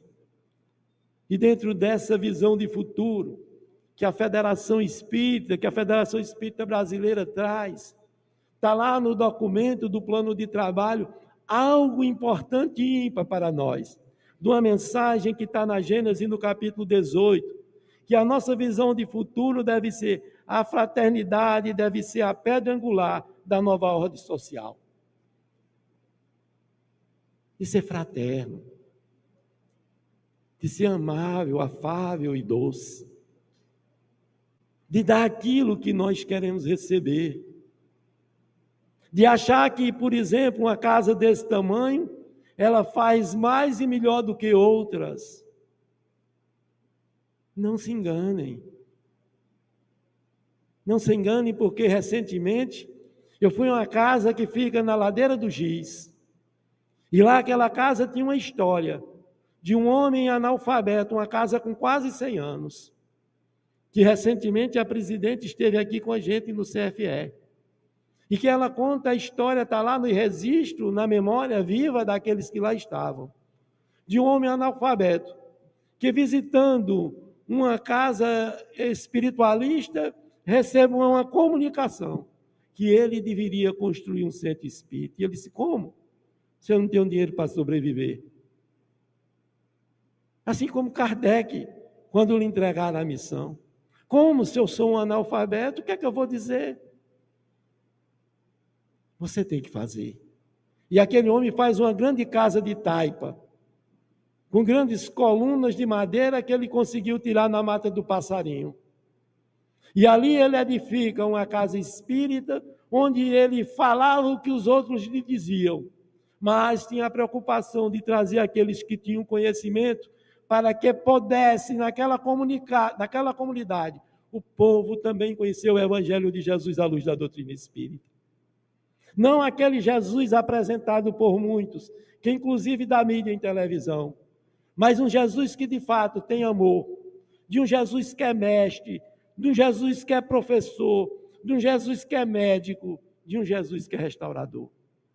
E ali aquele homem planta aquela semente, e chegando próximo do seu desencarne, o seu filho, que também, por força das circunstâncias, tinha feito apenas o primário, toca aquela obra que hoje já não se encontra mais como uma casa de taipa, mas com a casa, materialmente falando, bem edificada, prestando um serviço de extrema importância, numa região de extrema vulnerabilidade social, onde a droga toma conta. Às vezes, nós que estamos aqui, não conhecemos a realidade do que está lá. Não conhecemos a atividade de casas que, às vezes, dentro d'água, enchentes, destruindo, e amanhã ela ser reconstruída, como muitas que nós conhecemos, que não vamos citar o nome aqui para não dizer assim que esquecemos de algumas. Mas essa casa, ela está disposta a ajudar, como, por exemplo, no período da pandemia, aqui ficamos com as portas abertas para, de forma solidária, receber as doações e distribuir com as casas das regiões atingidas. Trabalhadores com máscaras, trabalhadores com luvas, as portas da casa aberta, para que outras casas espíritas que estavam nas regiões de dificuldades aqui pudessem vir buscar o lenitivo, como aconteceu com aquele desastre na região do Ibura e do Jordão, onde mais de 140 pessoas desencarnaram naquelas chuvas. E aí nós, nas casas que não podiam vir buscar aqui na nossa querida federação, nós colocávamos nos carros dos voluntários e assim íamos às associações, íamos às casas espíritas, com os espíritas do bairro, fazer aquilo que Jesus, que Kardec espera de cada um de nós. Se colocar no lugar do outro. Essa casa ainda tem também, como um dos postulados do plano de trabalho do movimento espírita, e esse é um dos grandes legados, a educação do espírito imortal. E por isso que lá no Livro dos Espíritos, nos comentários da questão 685, ele diz que a educação é que vai fazer a diferença. A arte de educar, que pai e mãe deve aprender se não souber. E se não teve a oportunidade de aprender com os seus, adentre a casa espírita que tem a oportunidade de aprender. Não a arte dada, o conhecimento, a educação, a instrução dada pelos livros, mas a arte de ser ético, de ser moral, a oportunidade de aprender a amar, de servir, a oportunidade de se curar, como consta na questão de 917 do Livro dos Espíritos, quando o Espírito Fenelon diz que nós nos curaremos, de fato, quando formos educados. E essa casa prima por isso. Porque muitas vezes nós adentramos ao movimento e encontramos casas milagreiras, fazendo curas físicas. Que bom curar-se fisicamente. Mas e que tal continuar doente da alma? E amanhã reencarnar, não mais com aquele problema, mas com outro. O que nós precisamos, de fato, nesse processo de educação, é oferecer de forma clara e objetiva, ou seja, fazer o simples bem feito, oferecer o Evangelho de Jesus à luz da doutrina espírita. Não apenas de forma teórica, mas de forma prática, fazendo. É isso que nós entendemos de fato a educação e essa visão de futuro que nós devemos ter dessa união. E ainda diz o Espírito aqui para nós, lá na Gênese, que ele diz, não há fraternidade real e sólida e efetiva se não se apoiar numa base inabalável, e essa base é a fé. Não é uma fé comum, não é simplesmente dizer eu acredito, mas a fé que a doutrina espírita professa, conforme Jesus pregou para nós, é aquela fé que diz eu sei. Uma fé lógica, raciocinada, como diz Allan Kardec, capaz de enfrentar a razão frente a frente em todas as épocas da humanidade. E dessa forma, meus caros irmãos, o nosso desejo é que, de fato, no século XXI, conforme trazido por Kardec no Livro dos Espíritos, na questão 798, é que o Espiritismo se torne crença geral e que marque uma nova era na história da humanidade. E isso depende de nós. Daí a necessidade de termos a coragem de descer do pedestal que muitas vezes nos colocamos e arregaçar as mangas e ir para o campo de trabalho, para que, de fato, a doutrina espírita, embora não seja a religião do futuro, mas seja o futuro da religião. Essa responsabilidade é nossa. Assim diz o benfeitor espiritual. O que os outros movimentos cristãos tinham de fazer, eles fizeram e ainda continuam fazendo. Mas quanto a essa questão da espiritualidade, da necessidade do homem se espiritualizar, entender-se como espírito imortal, entender o que de fato é reencarnação, o que é a pluralidade dos mundos habitados, isso é obrigação nossa. E muitas vezes nós nos escondemos de forma preguiçosa quanto a essa responsabilidade de divulgar esses ensinamentos trazidos por todos nós.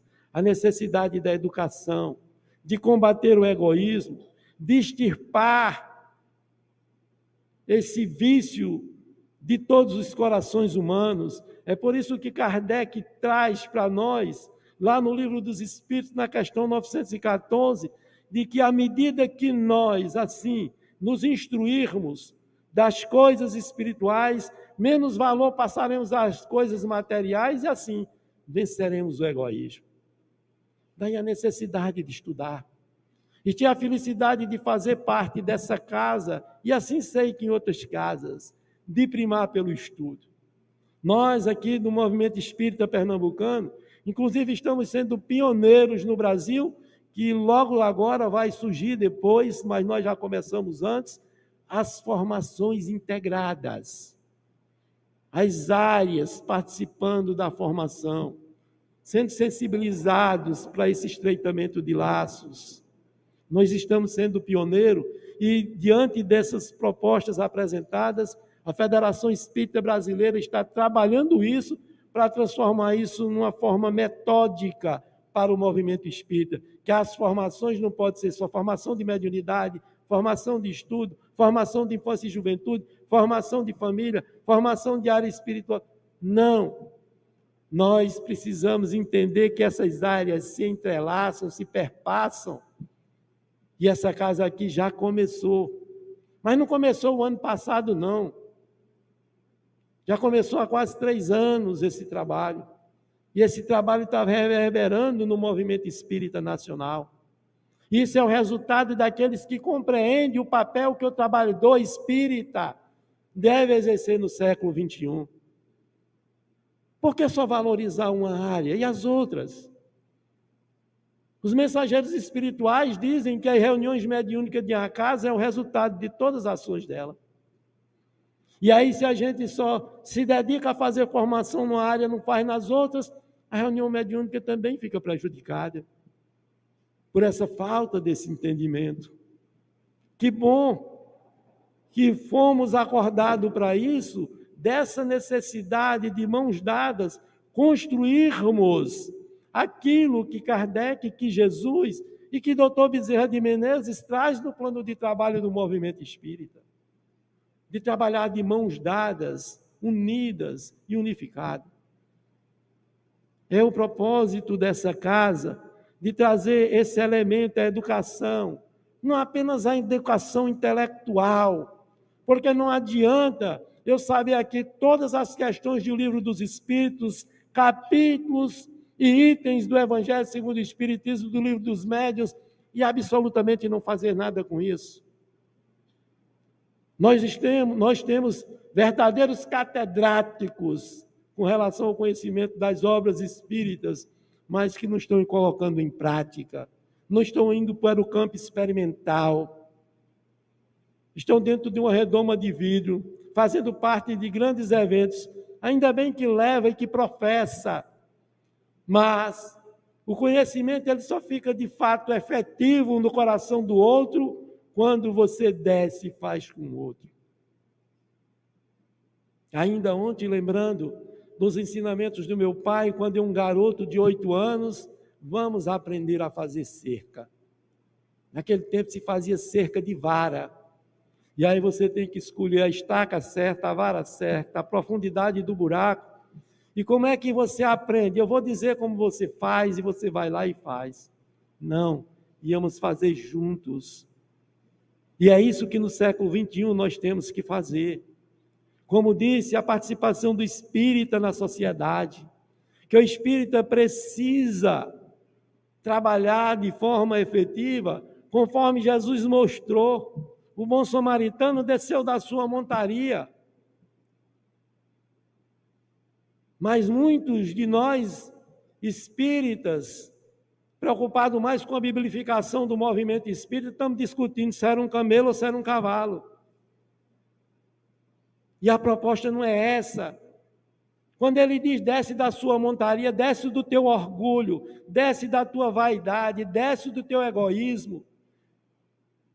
Sedes humilde, brando com aquela criatura que ali se encontra. Essa é a proposta de educação que a doutrina espírita traz para todos nós e que a casa espírita espera do trabalhador espírita no século XXI.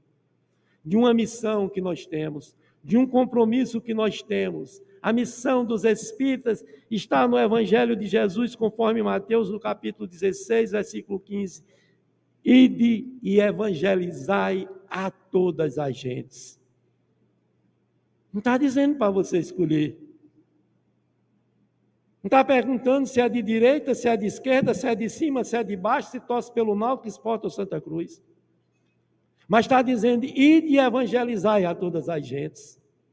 E não se evangeliza sentado, mandando os outros fazer. Jesus não mandava fazer. Jesus ia lá e fazia. Jesus não tinha carro, não tinha GPS, não tinha Waze. E ele fez o caminho mais difícil para chegar à mulher samaritana. O caminho mais espinhoso. Ele sabia que estava lá, porque ele, na condição de governador espiritual, ele sabia onde ela se encontrava. Mas ele precisava falar com ela. E é isso que Jesus espera, que apesar dos caminhos possam ser difíceis, que nós também saibamos que lá existe outro e que nós precisamos chegar lá. E Jesus vai ao encontro da mulher samaritana, que se surpreende com a chegada do Nazareno. Que assim também sejamos nós, a surpreender aqueles que ainda não conhecem a doutrina espírita. Que assim também sejamos nós, que possamos ir nos caminhos mais distantes, de forma desinteressadas, mas que em tudo dando graça, conforme diz Paulo de Tarso, levando a mensagem do amor imortal de Jesus, que restaura e que renova almas.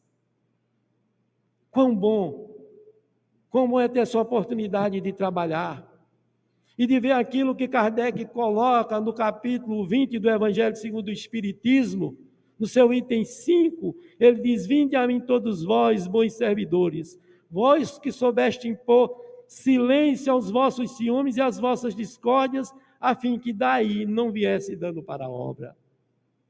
Que não discutamos quem faz melhor ou quem faz menos, mas que possamos nós fazer aquilo que nós podemos, mas que não deixemos de fazer. Que não esqueçamos, como diz Sandra aqui, acabou de falar, da necessidade da inclusão do jovem nas atividades da casa espírita. Ora, se antes podia, se antes fazia, porque hoje nós não podemos continuar.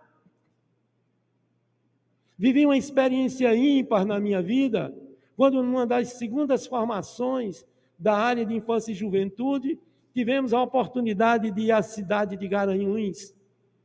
E lá um jovem, um garoto entre 11 e 12 anos, ele pegou um pedaço de papel, que era mais ou menos de 5 por 5 centímetros, e ele desenhou um olho com os cílios, e dava uma impressão que, apesar de escrito, feito com lápis grafite, dava uma impressão que ele tinha um colorido vivo. E eu lhe perguntei, de quem é esse olho? E ele disse, esse não é um olho qualquer. Aquele jovem que estava inserido naquela tarefa, que talvez não tenha sido percebido, inclusive, pelo evangelizador da sua casa.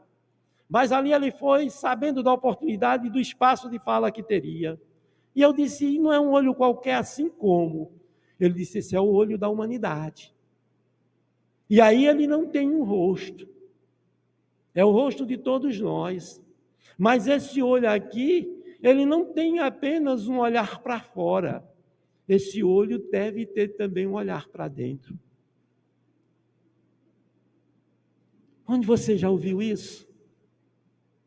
De um espírito dessa envergadura, onde muitas vezes é cesseada a oportunidade dele ser um tarefeiro na casa espírita. E ele diz, esse olho aqui, ele não só enxerga o mal, acima de tudo ele vê o bem. E no mal que ele vê a possibilidade de, com o bem que ele enxerga, transformar aquele mal. Espíritas do século 21. Acordem para a oportunidade que nós estamos tendo de fazer a diferença nesse planeta de expiação e prova que está em processo de regeneração. Abram as portas do nosso coração para que atitudes, gestos de jovens, de crianças abnegadas e dedicadas, possam trazer para nós aqui. Ainda ontem, olhando alguns papéis dos escritos dos jovens, que aqui participando da Conarte, um jovem traz algo maravilhoso, que muito nos engrandece, e que às vezes, aquele trabalhador que adentra a casa naquilo que se diz o piloto automático, como apenas um débito que tem e que quer quitar, e que termina sem quitar, porque quando você faz com má vontade ou por obrigação, você não está quitando nada. E aí um jovem de 17 anos, que eu não vou citar o nome, ele diz: o Evangelho representa a mensagem de esperança e reconciliação, pois fala de amor, de perdão e lembrar sempre que existe o caminho do bem. E eu lembrei daquele jovem, daquele que desenhou o olho da humanidade, o olho que a humanidade deve ter. Um jovem de 17 anos trazendo isso, mas pasmem, um garoto do projeto Sementeira, não vou também citar o nome aqui, em que ele diz: vejo nas aulas de evangelização um grupo de crianças orando, rezando, falando sobre Jesus, aprendendo sobre amor, bondade e caridade. Deixemos as crianças se expressarem. Deixemos que os jovens ocupem as tribunas da casa espírita. Os departamentos de infância e juventude, quando na proposta evangelizadora de que o jovem faça a palestra, não bote um evangelizador para fazer a palestra, bote o evangelizando. Se ele não der conta, você assume, mas você vai ser surpreendido. Como ontem nós fomos surpreendidos com um novo artista, com Lucas, que entregaram um microfone a ele, um garoto do Alvoradinha, e ele simplesmente arrasou com todos os corações, pela vibração, pela vontade, pelo interesse, pela alegria de fazer. O que será desse jovem amanhã, se ele for tolhido dessa oportunidade dele? Estaremos deixando de cumprir o nosso papel, de conhecer a arte que transforma, da arte que traz o belo, da arte que traz o bom, da arte que traz o divino para as nossas vidas. De ver um garoto de 8 anos fazendo uma interpretação no teatro, mas também de ver uma senhora em Garanhuns com quase 90 anos, participando de uma oficina de artes, e tinha um sonho, quando da infância, de também ser uma atriz, e teve a oportunidade de ali numa oficina representar e dizer: eu nunca pensei que isso ia fazer tão bem para a minha vida. De deixar que essas criaturas adentrem, trabalhem dentro das casas espíritas. No trabalho de promoção social, tive a oportunidade de representar a Federação Espírita Pernambucana, na gestão de Edson Caldeira, na realização de um trabalho lá no Jordão, no Jardim de Maria.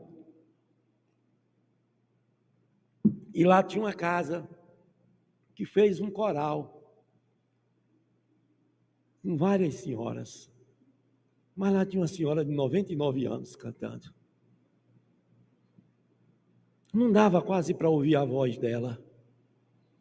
Mas aquela casa, entendendo o que é o papel do espírita no século XXI, deu a oportunidade daquela senhora estar ali de pé, externando o seu amor, externando o seu carinho por Jesus, mostrando, como já citei, como diz Leon Denis, o belo e o bom, o maravilhoso para todos nós.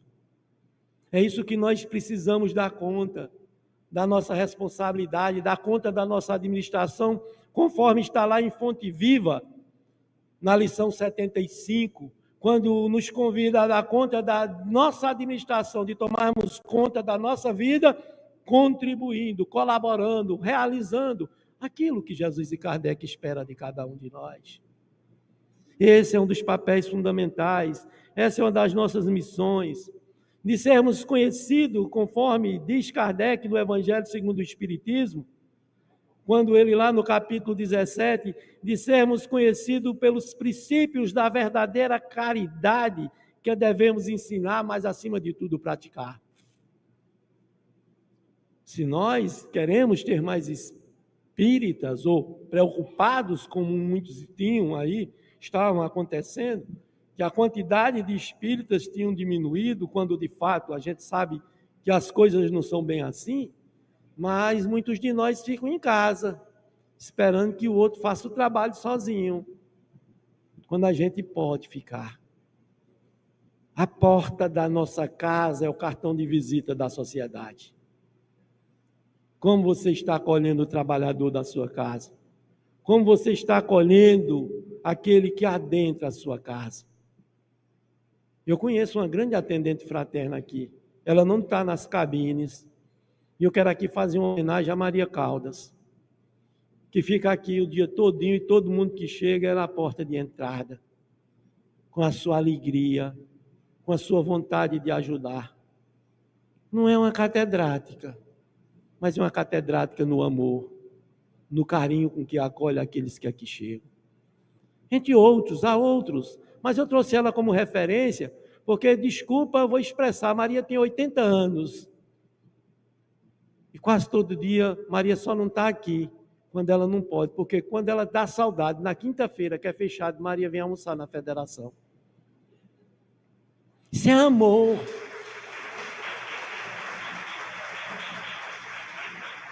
Isso é amor à casa, isso é amor à causa. Você, Maria, você é esse elemento transformador, você é esse elemento que pode fazer a diferença no movimento espírita no século XXI.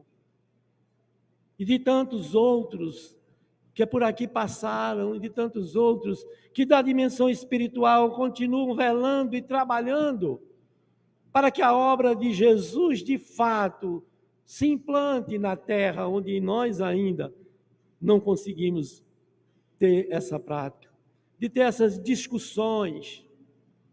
Essa casa que nos acolhe, ela tem algo de extraordinário, porque muitas vezes, sem perceber, somos orientados para as coisas e achamos que as ideias são nossas, mas nós apenas somos os portadores da mensagem que vem do alto. Quando a Mônica Folena, uma especialista em ambiente, ela traz para nós aqui o selo de evento sustentável que hoje repercutiu em várias partes do Brasil. Quando o presidente da Federação Espírita Brasileira aqui estava a participar do primeiro selo. Isso é o espírita do século XXI, preocupado não apenas com o aspecto ecológico das coisas, porque se termina se transformando no viés político. E nós não estamos aqui para fazer debate acadêmico, mas para pensar grande, como a ideia que ela trouxe apresentando ao movimento espírita nacional, que ali apenas trazia um viés ecológico, onde no momento apenas suscitava questões políticas. E ela aceitou e foi para a discussão e foi para o embate. Mas isso teve um resultado tão positivo que no plano do trabalho de 2023, na diretriz 5, falando da sustentabilidade do movimento espírita, veja o que está escrito. Não estava, mas passou a fazer parte, porque nós entendemos ambiente não só cuidar de plantas, nós entendemos ambiente e cuidar das pessoas. Nós não só entendemos ambiente simplesmente cuidar de uma arvorezinha e assim por diante. E os animais? E o ambiente doméstico? E a casa espírita que você trabalha? E a empresa que você vive? Então, uma visão muito maior, e não simplesmente um viés que podia trazer separação e trazer discórdia. E aí, inspirado pela espiritualidade, ela traz uma proposta que já se discutia, mas que o próprio movimento espírita ainda não tinha visto, nem tinha se apercebido disso. Não sei qual a causa, mas terminou diante daquela proposta, quando o plano de trabalho de 2023 é assim: promoção da sustentabilidade doutrinária, ética, sociopolítica, cultural e ambiental, e não ecológica, trazendo uma dimensão muito maior, econômica e espiritual do movimento espírita. Então, o espírita do século XXI tem que ter um pensamento grande. Ele não pode pensar nas coisas apenas voltadas para si. Porque quando eu penso só em mim, eu estou dando uma grande oportunidade de ficar isolado. Aquele que é de fato muito egoísta e interesseiro, vai viver na solidão. Mas quantas e quantas vezes nós não temos a oportunidade do aprendizado aqui na tarefa? Trabalhando no Departamento de Assistência e Promoção Social, tive a oportunidade de um grande aprendizado. Quando ali, fazendo parte dos que são facilitadores, que eu continuo, graças a Deus, aprendendo no trabalho de assistência e promoção social, numa proposta trazida por uma obra, quando Rosa Padilha era diretora do Departamento de Assistência e Promoção Social, uma obra de Mário Barbosa, Conviver para Mais Servir, que dizia que nós devíamos acolher e que devemos acolher, formássemos um círculo e que conversássemos e dialogássemos com aqueles acolhidos na nossa casa, dando a oportunidade deles escolherem o tema e de fazerem fala. E ali, algo transformador na minha vida. Nunca aprendi tanto. Com um homem que nessa vida, nessa encarnação, nessa experiência, analfabeto, mas que trazia consigo uma bagagem extraordinária. Dizendo-se católico, ele trazia cada coisa para nós, que era de contagiar todos os corações. E um dia ele vai e solicita um tema de extrema importância para nós. O que é que significa o pecado por pensamento, conforme está lá nos ensinamentos de Jesus? E aí eu levei as obras de André Luiz para ajudar a fundamentar tudo aquilo, para orientar, inclusive aquilo que André Luiz diz do cuidado do pensamento ruim, porque com seu pensamento ruim você atrai coisas ruins, com pensamento bom você atrai coisas boas. Que nós mantivéssemos o pensamento reto, pensando sempre no amor e na caridade, evitando o ódio, o rancor, o desejo de vingança, para não ter processos obsessivos constrangedores. Que há necessidade de ter um pensamento firme, e de repente seu Severino levanta a mão e diz: seu Washington, eu também quero falar. Pois não, seu Severino. E dentro de uma das salas de evangelização, a primeira sala do primeiro andar, a janela com ferrugem comendo, e ele chegou e de forma prática e lúdica me deu uma aula. Ele disse: um pensamento ruim, minha gente, é como esse ferrugem aqui dessa janela. Assim como esse ferrugem comeu o ferro, o pensamento ruim come o nosso corpo. Porque ele adoece a nossa arma, que ele não sabia dizer alma, ele adoece a nossa arma adoece e o corpo enfraquece e enferruja. Mas ele também trouxe a solução. Ele disse: a solução é dolorosa, mas tem jeito. Aí você vai na loja e compra o ácido para remover esse ferrugem. Assim você pode comprar o Evangelho para estudar e remover o ferrugem que tem dentro de você. E aí você bota o ácido, fica aquele resíduo, você passa a lixa, ou seja, você começa a trabalhar com o Evangelho. E aí depois que você passa a lixa, alguns buracos que fizer, você traz uma massazinha, bota, e depois você pinta com o amor de Jesus. Onde vocês viram isso em escola? Qual foi o filósofo que disse isso? Seu Severino, na Federação Espírita Pernambucana. Quando em outra oportunidade, tivemos a oportunidade de aprender com seu Severino, que o espírita, o trabalhador espírita, especial dessa casa do século XXI, tem que tomar ciência disso, em que ele pede para que falasse da importância de cuidar do corpo e do espírito, que ele ouviu dizer que no Evangelho segundo o Espiritismo tinha. Pois não, seu Severino. E ali estávamos nós a discorrer da importância de cuidar desse corpo físico, do qual é instrumento do Espírito, e qual nós podemos e devemos zelar por ele, para que o Espírito possa cumprir o seu tempo aqui na terra, com condições, com qualidade para servir, mas que ainda com seus defeitos, com as suas dificuldades, que ele possa se manter firme trabalhando. E ali fui discorrendo sobre tudo isso, E aí lá, já quase para o final, seu Severino levanta a mão e diz: seu Washington, eu tenho uma pergunta a fazer. Pois não, seu Severino. Qual a parte mais importante do corpo humano? Eu digo: seu Severino, por o prisma, por aquilo que nós apresentamos aqui, todas as partes do corpo humano são importantes. Ele disse: mas tem umas que são mais importantes do que as outras, seu Washington. Não é bem assim como o senhor está pensando. Porque, por exemplo, o apêndice não serve mais quase de nada, e quando ele inflama, precisa tirar. Dá um trabalho danado.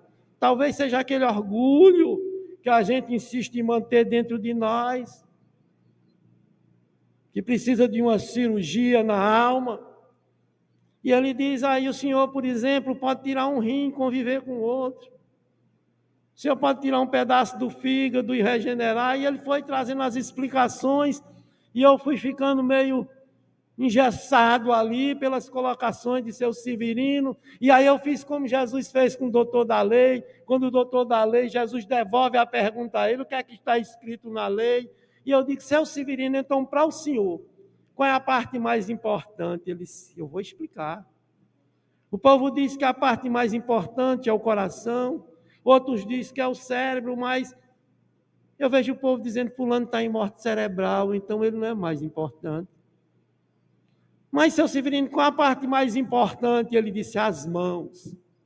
As mãos que fazem, as mãos que só erguem, as mãos que consolam, as mãos que constroem, as mãos que realizam com amor. Porque teu coração de pedra, ou seu solo pedregoso, que muitos são, não adianta. Porque até o ignorante, às vezes, mesmo bruto, mas quando ele faz, ele é melhor do que aquele que conhece, mas que não utiliza as mãos simplesmente para nada. Ou o que ele quis dizer: o que vocês estão fazendo com os seus saberes? Que nós, espíritas do século 21, tenhamos a grata oportunidade de aprender com essas criaturas. Tive a oportunidade de, nesse trabalho de evangelização infanto-juvenil, rodando o estado de Pernambuco, na cidade de Caruaru, quando nós ali juntos, todos que ali se encontravam presentes, choramos de emoção. Onde ali, na primeira oficina, o qual nós estávamos fazendo no pós-pandemia, as casas de Caruaru se juntaram todas numa casa só, gente. O que você não encontra em muitas cidades. Que um de uma casa não vai na outra, eu não sei porquê. E ali, reunidas aquelas casas, feitas as oficinas, com base nas epístolas de Paulo, se eu não me engano, cada grupo fez uma oficina, e quem primeiro foi fazer a oficina e foi apresentar foi um grupo de um centro espírita chamado Leon Denis, onde uma evangelizadora com cerca de seus 70 anos, ali presente, participando, buscando conhecimento, buscando aprendizado, falando da história dela, de quando jovem começou a evangelizar, ali à margem da feira de Caruaru, onde aproveitavam as pessoas que doavam os cereais, legumes e faziam sopa para matar a fome daquelas crianças, daquelas senhoras que ficavam no entorno da feira e aproveitavam para evangelizar as crianças. Não tinham recursos que nós temos hoje. Faziam bonequinhas de pano, e hoje eu vejo Jesus voltando na evangelização de bebê, um Jesusinho de pano, mas que se transforma num Jesus de amor. Que é outro largo conquista que nós tivemos na nossa casa, a evangelização de bebês, que é uma oportunidade de evangelizar pais também. E ali, naquele momento em que Dona Fátima trazia o seu trabalho, as suas expressões com aqueles outros que ali se encontravam, tudo com mais de 60 anos e continuam evangelizando, eis que uma jovem que estava presente levanta a mão. E ela dizia, Dona Fátima, das pessoas famintas, que elas matavam a fome com aquilo que os restaurantes davam, e eles sobravam e faziam a sopa. E aquela jovem que ninguém conhecia, silenciosamente, levantou a mão e disse: hoje eu vim aqui. Hoje eu vim aqui para dar um testemunho. Eu era uma criança daquelas que tia Fátima matou a fome. Eu era uma criança daquelas que desesperançosa da vida, levada por uma minha avó que não tinha mais expectativa de vida, juntávamos nós como uma galinha junto os pintos, bota debaixo da asa, adentrávamos a instituição e éramos acolhidos e o pão era repartido e nós comíamos o pouco que comíamos, saciava a nossa fome. Mas algo me marcou profundamente, assim dizia aquela jovem. Ali saí impactada pelo amor, pelo carinho do evangelizador e percorri o estado de Pernambuco, percorri o Brasil, visitei todas as denominações religiosas. E ninguém me trouxe o esclarecimento que a doutrina espírita trouxe. Ninguém me salvou como a doutrina espírita que me tirou do caminho do desespero. Ninguém como a doutrina espírita pode, de fato, fazer o que ela faz. Porque além de apresentar Jesus como Ele é, de apresentar Deus como esse Pai amoroso que já foi apresentado por Jesus, traz uma esperança para nós. Então nós, espíritas, trabalhadores da Federação Espírita Pernambucana, como eu tenho dito, coragem, não tenhamos medo, que possamos ir nos lugares, nas ruas escuras, nos becos. Nós estamos protegidos pela espiritualidade que dirige as nossas casas, assim como o Sandra trouxe o exemplo aqui em São Paulo, seu Lírio estava com ela. Recentemente eu estive numa casa espírita e quando eu voltei, alguém ligou e disse, você veio com uma legião de espíritos da federação lhe acompanhando, com o selinho FEP no bolso. Não que eu mereça, mas a preocupação deles com aquele que está com vontade de trabalhar e que sabe que eu não sou esse profundo conhecedor, nem esse filósofo, nem esse cientista, mas um homem rude que saiu da roça com vontade e com desejo de fazer. Que tenhamos a coragem de fazer. Que tenhamos a coragem de amar. Porque conforme diz uma companheira de ideal, quanto mais amamos, mais somos amados, e quanto mais somos amados, mais temos a capacidade de amar. Muita paz, muita luz. Que Jesus nos abençoe. Hoje, agora e sempre. Você ouviu o podcast da Federação Espírita Pernambucana.